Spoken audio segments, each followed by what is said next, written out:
Keberatan atas vonis 4 tahun 6 bulan penjara, terdakwa kecelakaan lalu lintas Gaga Muhammad mengajukan banding.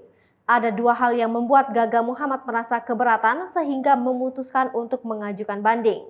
Dua hal tersebut yaitu Laura Anna tidak memakai seat belt atau sabuk pengaman dan pihak rumah sakit yang dinilai lalai menangani Laura Anna.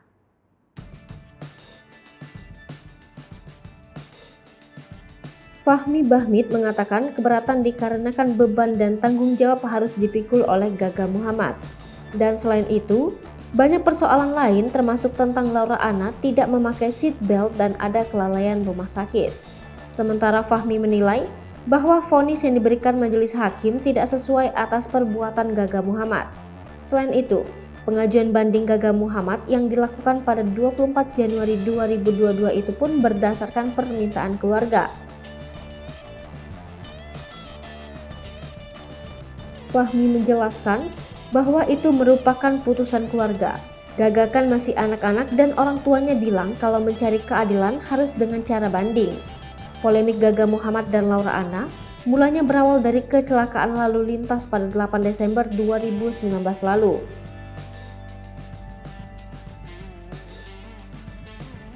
Akibat kecelakaan itu, Laura menderita cervical vertebrae dislocation atau dislokasi tulang leher yang menyebabkannya mengalami kelumpuhan pasca kecelakaan.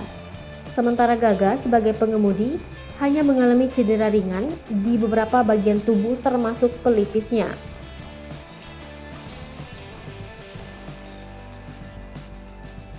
Setelah 1 tahun kemudian, Gaga Muhammad dinilai tidak ada itikat baik untuk membantu kesembuhan Laura Anna. Maka, Gaga Muhammad dilaporkan ke polisi oleh Laura Anna yang merupakan korban. Kasus tersebut dilimpahkan ke Kejaksaan Negeri Jakarta Timur oleh polisi pada 21 Oktober 2021 lalu. Kemudian jaksa mendaftarkan perkaranya ke Pengadilan Negeri Jakarta Timur pada 1 November 2021 dengan nomor 895-Pidana Khusus-2021 Pengadilan Negeri Jakarta Timur. Atas kasusnya tersebut, Gaga Muhammad divonis pidana selama 4 tahun 6 bulan penjara dan denda sebanyak 10 juta rupiah.